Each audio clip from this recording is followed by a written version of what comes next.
The same case number 1 जो हम अभी सॉल्व करें, जिसमें हम आपको 2 पेयर ऑफ लीनियर इक्वेशन दिया था, जिससे हम सॉल्व करने पर रेशियो में a1/a2 b1/b2 में नॉट इक्वल आया था, तो उसको हम क्या बोले बेटा? इंटरसेक्टिंग बोले और कंसिस्टेंट और इंडिपेंडेंट बोले। ये कर, और उसका ग्राफिकल प्रेजेंटेशन ऐसा आया और उसमें 1.1 solution. In the second case में क्या हुआ कि जब पेयर ऑफ लीनियर इक्वेशन 2 देने के बाद जब हम सब्स्टिट्यूट करें a1/a2 b1/b2, तो हमारा क्या हुआ? वो इक्वल आया। क्या आया? उल्टा इक्वल आया। Third condition does not equal था, बट स्टार्टिंग में इक्वल आ गया, तो हम वैसे सिचुएशन में हम उसको बोले पैरेलल लाइन। क्या बोले हम उसको? Parallel line. और वो पैरेलल लाइन होने की वजह से इनकंसिस्टेंट हुआ। वो क्या हुआ? वो इनकंसिस्टेंट। और उसमें कोई पॉइंट बना, यहाँ पर मिला क्या कुछ? नहीं। There is no point, no solution. Any doubt? अब थर्ड केस है, देखो क्या होता। Look at it. Now see 3x + 6y = 3900, x + 2y = 1300 question में दिया। प्रॉपर फॉर्म में नहीं दिया, ये अपने को उसको प्रॉपर भी लाना है। इसका फॉर्म ये तो पेयर ऑफ लाइंस है, ये फॉर्मूला है, ये कंपैरिजन ऑफ रेशियो है, अलजेब्रिक इंटरप्शन है, ग्राफिकल रिप्रेजेंटेशन है और सेक्शन। ये पूरी चीजें मालूम है ना क्या होता है? देखिए आप बस आप इसको फॉर्म में लाना है। कैसा? a1x + b1y + c1 = 0, a2x + b2y + c2 = 0। ये एक्चुअल अपने प्रॉपर फॉर्म है, मगर ये है क्या यहाँ पे? वैसा नहीं। तो इसको इक्वेशन फॉर्म सही लाना है। क्या होता है इसको? देखो 3x + 6y + 3900 अंदर आके -3900 = 0। प्रॉपर फॉर्म में आ जाएगा। सेम ये भी वैसे x + 2y - 1300 + 1300 इनसाइड के आने के बाद -1300। Any doubt? अब इसके वैल्यूज ले सकते हैं अपन। क्या है बोलो बेटा? a1 is nothing but 3, b1 क्या है? 6, c1 -3900। इसी तरीके से a2 1, b2 2, c2 -1300। Any doubt? Just हम क्या करें, इसके नंबर्स को वैल्यूज में बता दें। Now this values we have to substitute in formula. क्या है? a1/a2 b1/b2 c1/c2. Any doubt? No. Now see the formula of pair of linear equation in 2 variable. Formula is तो अब देखो कैसा है। a1 की वैल्यू क्या है बेटा?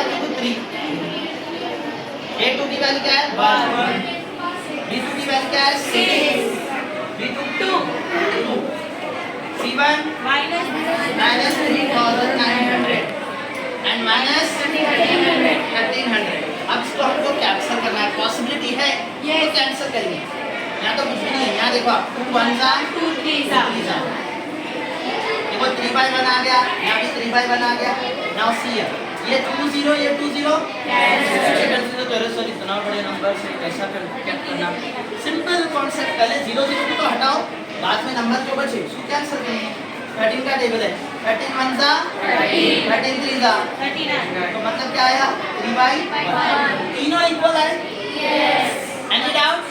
वो कितना इजी कॉन्सेप्ट है। जब ये तीनों इक्वल आते हैं तो आप यहाँ कंपैरिजन रेशियो में लिखते a1/a2 b1/b2 c1/c2। ऐसे कंडीशन को आप अलजेब्रिक इंटरैक्शन में लिखते हैं कंसिस्टेंट एंड डिपेंडेंट। क्या लिखेंगे इसको?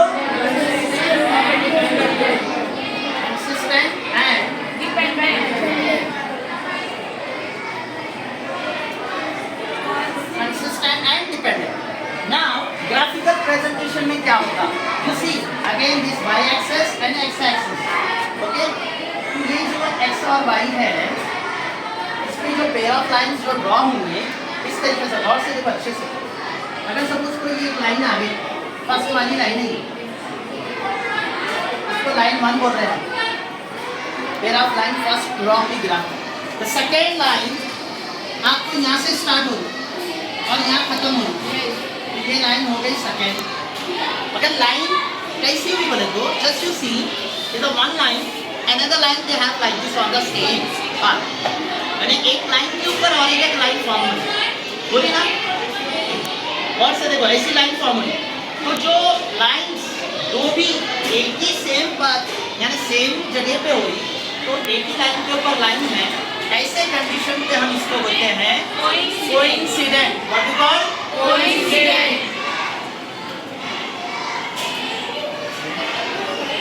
क्या बोलते हैं इसको? कोइंसिडेंट.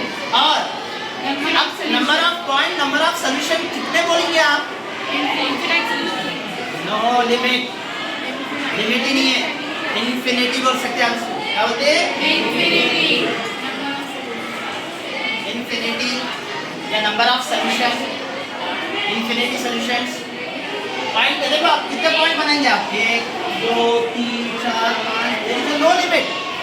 तो ऐसी कंडीशन पे इसको हम बोलते हैं कंसिस्टेंट डिपेंडेंट.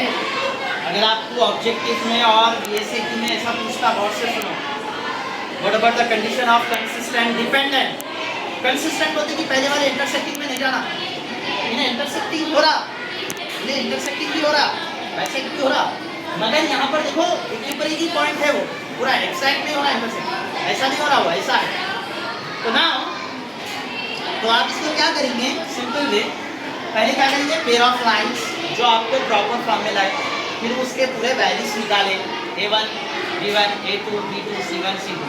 फिर इसके बाद फार्मूले में सब्स्टिट्यूट करें. फार्मूले में सब्स्टिट्यूट करने के बाद फिर उसके बाद उसका रेशियो बताएं कि एक्चुअल हुआ क्या है, इक्वल आए या नहीं आए. पूरे इक्वल आ गए तो ये कंडीशन क्या हो गई? कंसिस्टेंट हो गई और डिपेंडेंट हो गई. इसको क्या बोलते हैं? Algebraic interaction. इसको बोलते हैं कंपैरिजन रेशियो. ये तो फॉर्मलाइज है और ये तो पेयर ऑफ लाइंस है. फिर उसके बाद ये कंडीशन बताया आपने को ग्राफिकल रिप्रेजेंटेशन. ग्राफिकल रिप्रेजेंटेशन में क्या हुआ? एक लाइन के ऊपर एक लाइन फॉर्म हो गई. So that it is called as consistent and dependent. और इसमें क्या हो गया? Infinite solution, infinite points, infinite solution और इनफाइनाइट पॉइंट्स.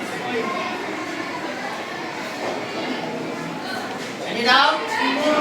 Everyone understood?